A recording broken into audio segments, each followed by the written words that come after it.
आगे हम लोग अंकिक प्रश्न की ओर बढ़ रहे हैं। 10 सेंटीमीटर फोकस दूरी वाले अवतल दर्पण से, यानी कि अवतल दर्पण है और उसकी फोकस दूरी जो है दिया हुआ है 10 सेंटीमीटर। तो सबसे पहले क्या करेंगे कि लिख लेंगे कि क्या दिया हुआ है। तो दिया हुआ है 10 सेंटीमीटर फोकस दूरी वाले अवतल दर्पण है। तो हम हर बार तो बना रहे हैं कि अवतल दर्पण है, तो अवतल दर्पण का जो फोकस दूरी होता है वो हमेशा बाईं ओर होता है, ध्रुव से लेफ्ट साइड में होता है। इसलिए एफ बराबर हो गया -10 सेंटीमीटर। निगेटिव में अवतल है इसलिए। आगे बढ़ेंगे। 15 सेंटीमीटर की दूरी पर, यानी कोई जो वस्तु है वो अवतल दर्पण से 15 सेंटीमीटर की दूरी पर है। अवतल दर्पण से 15 सेंटीमीटर की दूरी पर कोई वस्तु है तो हम जानते हैं कि वस्तु दूरी को सूचित करते हैं u से। और जो वस्तु दूरी जो है अवतल रहे या उत्तल रहे, दोनों में तो बाईं ओर होता है, इसलिए u का मान कोई दर्पण रहेगा तो निगेटिव में देंगे तो u का मान -15 सेंटीमीटर। अब देखिए, एक 5 सेंटीमीटर लंबी वस्तु रखी गई है, माने अवतल दर्पण के सामने 5 सेंटीमीटर लंबी। तो मान लिया जाए कि ये जो पेन है यह भी 5 सेंटीमीटर लंबी है, माना कि यह 5 सेंटीमीटर लंबी है। और इसी को जब हम ऊपर की ओर उठा दिए तब यही जो लंबाई है वही बन गया ऊंचाई। इसलिए यह वस्तु का ऊंचाई यानी h1 बराबर लिखा हुआ है 5 सेंटीमीटर। अवतल दर्पण भी है, फिर भी हमें यह समझना है कि वस्तु तो जब भी रहता है तो मुख्य अक्ष के ऊपर ही न रहता है, बल्कि अवतल दर्पण रहे चाहे उत्तल दर्पण रहे, वस्तु जब भी होता है तो मुख्य अक्ष के ऊपर ही होता है। इसलिए जो वस्तु की ऊंचाई है कोई दर्पण रहेगा तो वो पॉजिटिव में ही रहेगा, इसलिए h1 के मानी +5 सेंटीमीटर हो गया। अब कह रहा है कि वस्तु के प्रतिबिंब का स्थान, मतलब वो जो प्रतिबिंब है वह कहाँ बनेगा। इसका मतलब है कि भी बराबर निकालना है एवं आकार यानी प्रतिबिंब कितना बड़ा बनेगा। हम तो ऐसा क्वेश्चन जो है आवर्धन वाला भी उदाहरण बताए थे, तब बताए थे कि अगर 3 राशियां मिल जाए तो समझिए चौथी राशि का मान हम आराम से ज्ञात कर सकते हैं। तो यानी कि करें प्रतिबिंब का स्थान एवं आकार ज्ञात करें, इसका मतलब हो गया कि प्रतिबिंब का आकार ज्ञात करना है, यानी h2 बराबर निकालना है। h2 बराबर निकालना है। तो देखिए, जब f मिला हुआ है और u मिला हुआ है तो सबसे पहले हम दर्पण सूत्र का यूज करेंगे, उससे हमें भी का मान निकल जाएगा। तो दर्पण सूत्र देखिए होता है 1/भी जोड़ 1/u बराबर 1/f। तब 1/भी का मान निकालना है तो भी को ऐसे ही छोड़ दिए, प्लस 1/u, u का मान -15 है तो u के जगह पर -15 लिख दिए, बराबर 1/f। तब 1/f का मान हो गया -10। तब 1/भी प्लस गुने माइनस हो गया -1/15 बराबर 1/-10। तो माइनस नीचे नहीं रहता है, बार बार बताया है कि माइनस जो है वो ट्रांसफर होकर अंश में चला जाता है, तो ये ऊपर कर दिए। 1/भी बराबर ई वाला ऐसे ही रह गया, ई उधर जाएगा तो माइनस में है तो उधर जाकर के प्लस में हो गया। 1/भी बराबर, अब नीचे वाला का एलसीएम लघुत्तम निकालेंगे तो 10 और 15 का लघुत्तम 30, तो 10 नीचे से भाग देना है, 3 बार में लगेगा तो 3 से ऊपर गुना करेंगे तो 3 एकाई 3 हो गया, प्लस 15 दूनी 30 तो 2 एकाई 2 हो गया। अब 1/भी बराबर 2 में से 3 गया तो -1 हो गया। अब बटा 30 तिरछे गुना करेंगे तो भी का मान हमें प्राप्त हो गया -30 सेंटीमीटर। अब चूंकि कह रहा है प्रतिबिंब का स्थान बताइए तो हमें ऐसे लिखना है, ऐसा नहीं कि हो गया आंसर, इतना में आंसर नहीं लिखना है। चूंकि भी का मान ऋणात्मक है, पहले भी बताया है कि माइनस का मतलब हो गया ऋणात्मक, अब प्लस के मतलब हो गया धनात्मक। तो चूंकि भी का मान ऋणात्मक है अतः वस्तु का प्रतिबिंब अनेकों बार सब हिसाब में बताएं कि अगर माइनस रहेगा तो हमें लिखना है कि दर्पण के सामने, माइनस का मतलब हो गया दर्पण के सामने कितना सेंटीमीटर, तो 30 सेंटीमीटर की दूरी पर बनेगा। यह प्रतिबिंब का स्थान हो गया। लेकिन अब हमें आकार निकालना है, आकार निकालना है तो ये पूरा लिखना पड़ेगा आवर्धन वाला सूत्र जो कि कल हो गया था। तो m बराबर h2/h1 बराबर -v/u। h2 H2 यानी प्रतिबिंब का तो आकार निकालना ही है, तो उसको ऐसे ही छोड़ दिए। H1 यानी H1 मीन्स वस्तु की ऊंचाई, तब वस्तु का ऊंचाई कितना है तो 5 सेंटीमीटर है, तो खाली 5 यहाँ उतार दिए, बराबर माइनस भी, यानी सूत्र में ही माइनस पहले होता है, तो ये जो माइनस है वो ऐसे ही छोड़ दिए। अब भी है देखनी है, तो देखिए भी का मान की कौची में आया है, तो -30 आया है भी का मान, तो भी का मान जब -30 आया तो -30 यहाँ उतार दिए। u तो वस्तु दूरी कितना है तो -15 है, तो -15 यहाँ लिख दिए, माइनस से माइनस कट गया, 15 दूनी 30 कटा, तो यानी -2 यहाँ पर बचल है, तो तिरछे गुना कर दिए तो H2 बराबर आ गया 5 दूनी 10 -10 सेंटीमीटर।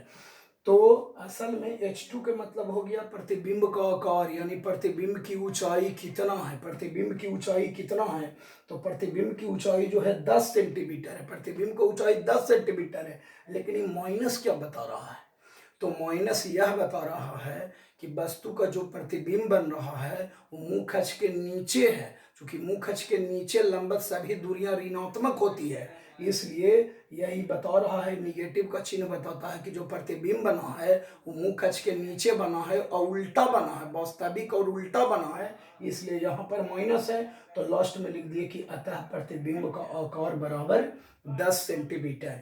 यही ध्यान में रखना है बस। और आप लोग क्या करेंगे कि दिया हुआ है, देने के बाद हर एक क्वेश्चन में तो सब में दर्पण सूत्र का तो यूज करना रहता है, तो दिया हुआ है के बाद दर्पण सूत्र से आप अपने भी प्रयास करेंगे बनाने का, कि जितना दूर तक बन जाता है अपने स्वयं से बनावे, प्रैक्टिस कीजिए। हम बीच बीच में जो है फोन करके सारे लोग का नंबर है, हम पूछते भी रहेंगे कि हाँ ये हिसाब कैसे बना है।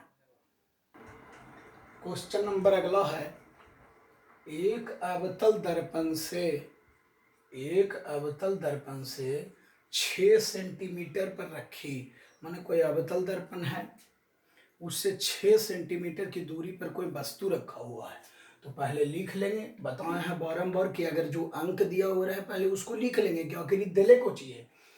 6 सेंटीमीटर पर रखी 2 mm ऊंची वस्तु, मतलब ये जो वस्तु दूरी दिया हुआ है कि अवतल दर्पण से कोई वस्तु रखा हुआ है 6 सेंटीमीटर की दूरी पर, जैसे ये अगर बोर्ड है अवतल दर्पण, तो इससे यहाँ अगर हम रखे माना कि, तो माना कि वस्तु दूरी हो गया 6 सेंटीमीटर, तो वस्तु दूरी को सूचित करते हैं u से, तो u बराबर हो गया -6 सेंटीमीटर का है कि वस्तु जो होता है दर्पण के हमेशा बाईं ओर होता है, खींची तो बार है, तो -6 सेंटीमीटर। आगे बढ़ेंगे, 2 mm ऊंची वस्तु, यानी वस्तु का जो ऊंचाई है वो कितना है तो 2 mm है, 2 mm का मतलब हो गया 2 मिलीमीटर, 2 मिलीमीटर वस्तु की ऊंचाई है, तो देखिए लिखे हैं H1 में वस्तु की ऊंचाई, H2 में होता है प्रतिबिंब की ऊंचाई, तो H1 बराबर दिया हुआ है क्वेश्चन में 2 मिलीमीटर, तो इसको हम ऐसे भी लिख सकते हैं 2 गुना 1 mm, चूंकि 2 गुना 1 करेंगे तो वो तो ऐसे ही 2 एबे करेगा, ये mm तो ये mm है ये है, तो देखिए 2 के 2 ऐसे उतर गया, और यह याद रखना है, ये सूत्र है, जैसे 1 मीटर बराबर 100 सेंटीमीटर होता है, तो उसी याद रखना है कि 1 मिलीमीटर बराबर होता है 0.1 सेंटीमीटर, 1 मिलीमीटर बराबर होता है 0.1 सेंटीमीटर, इसलिए 1 मिलीमीटर के बदले लिखा गया यहाँ पर 0.1 सेंटीमीटर। अब देखिए 2 के 2 हो गया गुना 0.1 के बदले हम लिख सकते हैं 1/, दशमलव हटावेंगे तो 0 नीचे हो गया, तो 1/10 काटेंगे तो 2 पचे 10, अब 1/5 हुआ, तो नीचे 5 है, 5 से 1 में भागा देंगे, तो देखिए 5 से 1 में भागा दिए तो आया 0.2, अभी मिलीमीटर नहीं, अब तो ये बदलिए दिए सेंटीमीटर में, तो आ गया H1 का मान आ गया सेंटीमीटर में, मिलीमीटर में नहीं छोड़ना है, नहीं तो आंसर नहीं आएगा, क्योंकि सेंटीमीटर में एजा भी दिले है तो इस ओने भी सेंटीमीटर में है, तो इसको चेंज करना है सेंटीमीटर में ही। H1 के मान आ गया 0.2 सेंटीमीटर। आगे बढ़ेंगे, वस्तु का वास्तविक प्रतिबिंब 1 सेंटीमीटर ऊंचा बनता है, वास्तविक प्रतिबिंब 1 सेंटीमीटर ऊंचा बनता है, तो आप लोग यानी कि आप लोग जानते हैं कि प्रतिबिंब की ऊंचाई को सूचित करते हैं H2 से, यानी H2 बराबर दिले हैं, प्रतिबिंब को ऊंचाई दिले हैं, तो H2 बराबर वो दिले हैं, लेकिन दिले हैं पहले क्या कि वास्तविक प्रतिबिंब, तो जानते हैं आप लोग कि वास्तविक प्रतिबिंब सीधा नहीं होता है, बल्कि वास्तविक प्रतिबिंब जो होता है वो उल्टा होता है। तो वास्तविक प्रतिबिंब 1 सेंटीमीटर दिले है, तो इसका मतलब है H2 बराबर एजा -1 लिखेंगे। काहे लिखेंगे? क्योंकि वास्तविक प्रतिबिंब उल्टा होता है। उल्टा होता है कहे का मतलब मुख अक्ष के नीचे बना, तो चिन्ह परिपट्टी से हम जानते हैं कि मुख अक्ष के नीचे लंबवत सभी दूरियां ऋणात्मक होती है, तो H2 बराबर -1 सेंटीमीटर हो गया। प्रतिबिंब का स्थान वही कि मतलब प्रतिबिंब कितना दूरी पर बनेगा, यानी प्रतिबिंब का स्थान के मतलब प्रतिबिंब दूरी इसमें पूछ रहा है कि प्रतिबिंब का स्थान यानी प्रतिबिंब दूरी क्या है। और उसके बाद देखिए तथा दर्पण की फोकस दूरी क्या है, यानी पूछ रहा है F बराबर 8। तो यह देखना है कि ऐसा अंकन बार बार रहता था तो हम लोग क्या करते थे कि दर्पण सूत्र लगा देते थे। तो दर्पण सूत्र में 3 राशि है, देखिए 1/b जोड़ 1/u बराबर 1/f। अब जब 2 को देले रहता था यानी u अब ही देले रहता था, तब तो हम लोग f के मान निकाल लेते थे। चाहे u या f देले रहता था तब भी के मान निकाल देते थे। अब देखिए इसमें खाली u के मान दिया हुआ है, अब भी पूछ रहा है और f भी पूछ रहा है। तो यहाँ पर अगर हम दर्पण सूत्र डायरेक्ट लिखेंगे तो नहीं बनेगा, क्योंकि 3 को जब है तो कोई 2 के मान देले रहेगा तब तो बनेगा। तो इसलिए भी निकालना है और एफ भी निकालना है, इसलिए पहले हम आवर्धन के सूत्र का प्रयोग करेंगे। यानी m बराबर होता है H2 बटा H1 बराबर -v बटा u। तो ये वाला लिख लेना है। उसके बाद देखिए H2 के मान हो गया -1 सेंटीमीटर, इधर -1 है लिखा हुआ। H1 तो H1 देखिए सोल्व करने के बाद आया था 0.2, तो नीचे लिख दिए 0.2। अब दाहिना पट्टी से 1 अंक के बाद दशमलव है, तो दशमलव हटा दिए तो ऊपर 0 चल गया, तो यहाँ काट दिए 2 × 10। अभी -v, तो v तो निकालना ही है, तो v को ऐसे ही छोड़ दिए। अब बटा u के मान देखिए है -6, तो -6 नीचे दे दिए, माइनस से माइनस ही कट गया, तिरछे गुना किए तो यानी v बराबर आ गया 6 × 5 30 सेंटीमीटर, -30 सेंटीमीटर आ गया v के मान। अब इधर पर ऐसे लिखना है कि चूंकि v का मान ऋणात्मक है, अतः वस्तु का प्रतिबिंब दर्पण के सामने, यही चीज बार बार आ रहा है कि माइनस के मतलब हो गया दर्पण के सामने, वस्तु का प्रतिबिंब दर्पण के सामने 30 सेंटीमीटर की दूरी पर बनेगा। एक टिप्स यहाँ पर वो बताना चाहते हैं कि अभी हिसाब बनाए सही है या गलत, तो आपको अपने पता चलना चाहिए कि क्वेश्चन में दिले है वस्तु का वास्तविक प्रतिबिंब। वास्तविक प्रतिबिंब अगर आजा पड़ी बनाने के बाद अगर हमसे आ जाता भी के मान पॉजिटिव में, भी के मान आ जाता पॉजिटिव में, तो इसका मतलब है कि हम कह रहे हैं कि बन रहा है प्रतिबिंब दाईं ओर। चूंकि जब एजा पड़ी प्लस में आता भी के मान, तब तो हम एजा पड़ी लिखते भी का मान धनात्मक है, अतः वस्तु का प्रतिबिंब दर्पण के पीछे 30 सेंटीमीटर की दूरी पर बनता है। लेकिन यहाँ दर्पण के पीछे वास्तविक प्रतिबिंब थोड़े बनता है, दर्पण के पीछे तो काल्पनिक प्रतिबिंब बनता है। तो क्वेश्चन में जब वास्तविक प्रतिबिंब दिया हुआ है, तो वास्तविक प्रतिबिंब जब भी बनता है तो दर्पण के सामने बनता है, इसलिए यहाँ पर सामने जब बनता है देखेंगे तो प्रतिबिंब दूरी का मान यहाँ पर माइनस नहीं होना चाहिए। अगर प्लस आ जाता तो हम समझ जाते कि बनाया हुआ मेरा गलत है। उसके बाद देखिए ये तो भी का मान हो गया, अब कह रहा है एफ के मान। तो आप खुद देखेंगे कि जब यू के मान क्वेश्चन में दिले है ये था, भी के मान जब निकालिए दिए, तब एफ का मान निकालने के लिए हम दर्पण सूत्र के प्रयोग करेंगे। तो दर्पण सूत्र से 1/v जोड़ 1/u बराबर 1/f, तो 1/v के मान आया था -30 कर दिए, प्लस 1/u, तो u के मान -6 था, तो -6 इधर पढ़ी लिख दिए, प्लस गुने माइनस यहाँ पर डायरेक्ट लिखा हुआ है -6 बराबर 1/f। इधर ही इसको एलसीएम इन्हें उन्हें ले जाए की जरूरत ना है, दोनों अंक तो इधर है। 30 और 6 के लिए होतम 30 कहीं 30 तो 1 कहीं 1 -6 × 5 30 तो 5 कहीं 5 बराबर 1/f। 5 रुपया कर्जा, 1 रुपया कर्जा, 6 रुपया, यानी -6/30 बराबर 1/f। तिरछे गुना करेंगे, -6 बराबर 30, तो ये बराबर है 30/-6। तो देखिए 6 × 5 हो गया 30। एक टिप से जो पड़ी चेक करने का बता देते हैं कि जखन ये क्वेश्चन में दिया हुआ है अवतल दर्पण, और इधर बनाने के बाद अगर यहाँ पर आ जाता है एफ के मान प्लस में अगर आ जाता, तो यह मेरा बनाया हुआ गलत है, क्योंकि आपने फोकस दूरी का मान पॉजिटिव में निकाल दिया। यहाँ पर क्वेश्चन में दिले है अवतल दर्पण, तो समझ जाना है कि हमारा बनाया हुआ गलत है, लेकिन जब एफ के मान आया माइनस में तो हम समझ जाएंगे कि अरे एकदम सही जा रहा है। कहा कि अवतल दर्पण तो ही सही में है, अवतल दर्पण के फोकस दूरी जो है वो निगेटिव तो होता ही है। तो लास्ट में यही लिख देंगे कि अतः अवतल दर्पण की फोकस दूरी, क्योंकि माइनस इंडिकेट कर रहा है अवतल दर्पण, सही में क्वेश्चन में तो अवतल दर्पण है ये है। अतः अवतल दर्पण की फोकस दूरी बराबर 5 सेंटीमीटर। इसमें फिर से ऊपर वाला थोड़ा सा बता देते हैं, मेन होता है ऊपर वाला लिखना कि हम क्या लिखें। तो देखिए, एक अवतल दर्पण से 6 सेंटीमीटर की दूरी पर कोई वस्तु रखा हुआ है, तो वस्तु दूरी यानी ये दिया हुआ है, तो u बराबर हो गया, वस्तु होता है लेफ्ट साइड में बाईं ओर, इसलिए u के मान हो गया -6 सेंटीमीटर। कितना ऊंचा वस्तु है, कितना ऊंचा वस्तु है, तो 2 मिलीमीटर।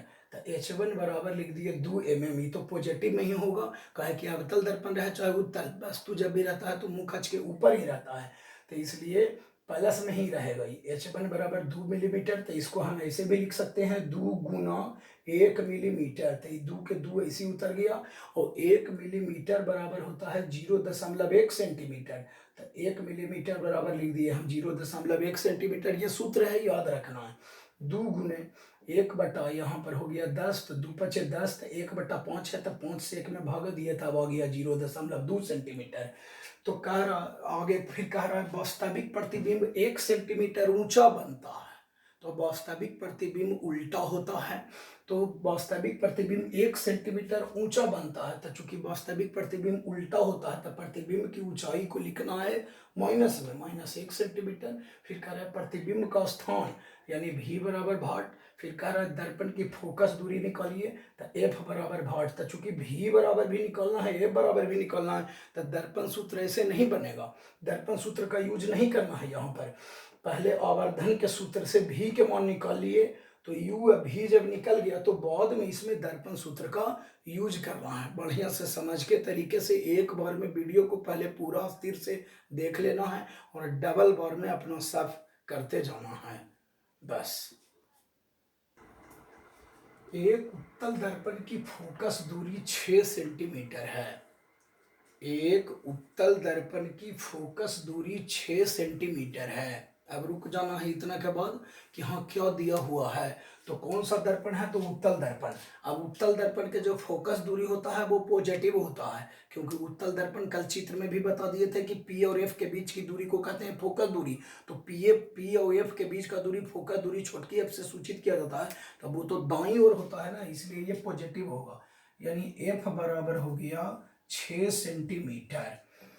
दर्पण से इतना सेंटीमीटर की दूरी पर 3 सेंटीमीटर ऊंची एक वस्तु रखी गई है, यानी वस्तु की ऊंचाई दिया हुआ है 3 सेंटीमीटर, लेकिन वस्तु कितना दूर है दर्पण से, तो 7.5 सेंटीमीटर की दूरी पर वस्तु है।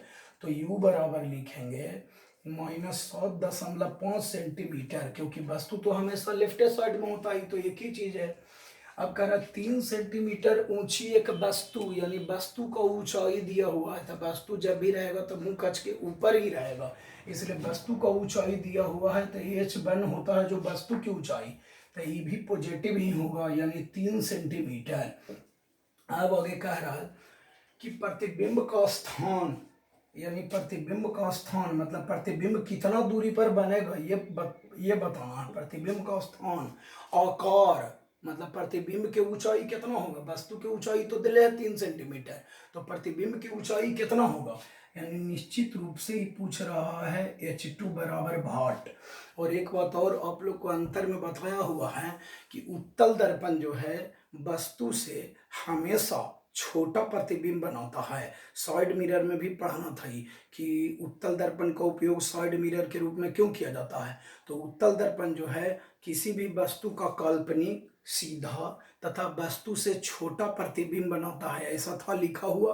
तो आपको एक टिप्स बता देते हैं जिसको से आंसर सही है कि गलत है जो अपने पता चल जाएगा।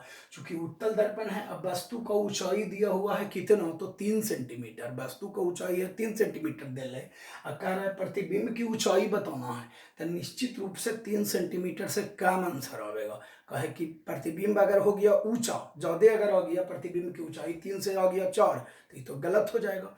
तो प्रतिबिंब का ऊंचाई कह रहा है निकालने के लिए